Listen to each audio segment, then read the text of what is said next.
Hello and welcome to Softtech Forum. Today we are going to learn how to use the data conversion task in SSIS. Data conversion task is nothing but that conversion mechanism while we are loading the data from your Excel source to our database server or database servers to our Excel source. Uh, it can be from flat file, it can be from Oracle or many other source.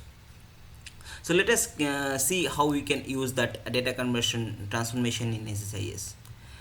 First, we will be using that one Excel source, which has employee details like employee name, address, and so this I have one Excel sheet which contains employee name, address, and ID. So this data I am going to load into our database server. Let us see how we can use it.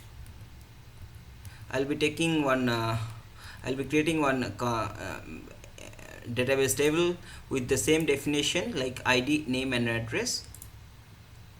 So my table got created with that empty value. So now I'll just take one Excel new SSIS package. As my Excel source is as my source is Excel, so I'll be taking Excel source and OLDB destination.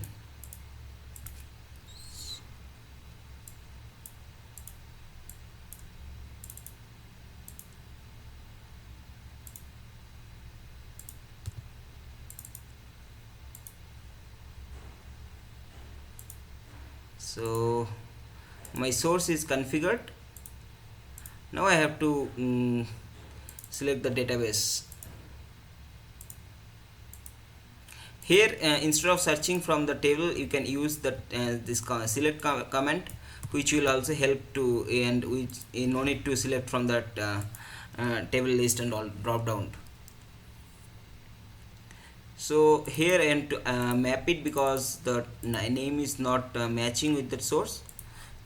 And now you can see we are getting an error which says like that employee. Let me see what is the error. Yeah, it says that employee name and name cannot convert between Unicode and non-Unicode string data type. What does it mean? It means like whatever the data type it has in name and address column in Excel sheet, it is not compatible with the database data type. So two ways we can resolve this problem. One way we can go to the table and you can reconfigure, like remap that table. You can just you need to change the table data means definition. So with in worker, so in worker, if you are doing, you will see, you will come to there and refresh the metadata.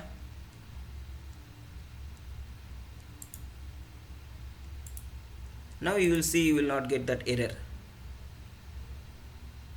See the error gone. This is the one way of resolving the issue, but I would suggest not to use nvarchar if it is really not necessary. So if you can use that same table whatever we have created earlier with the varchar data type and using the data type conversion data conversion task. Let us see how we can use it. So I have reverted back the table whatever I have created earlier. Now I'll be using the data type data conversion task.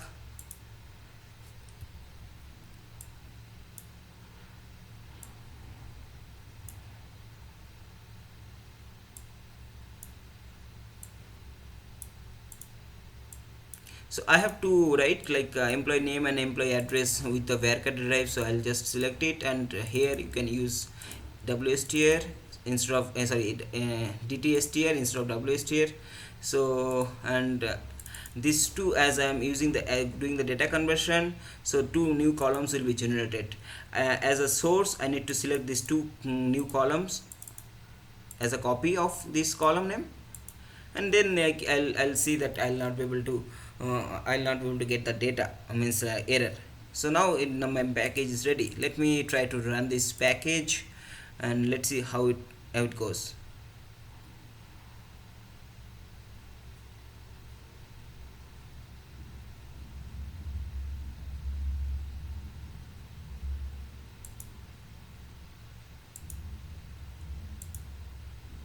So here I can see like I got the data in my table with the same data whatever I had in my Excel sheet. So this video I have tried to show you like how to use the data conversion and what is the options, other alternative we can use instead of data conversion. And here you can see many alternatives are there, like many other data types are available. You can go through all and you can use it as per your requirement. Thank you for watching this video. See you in the next video. Thank you.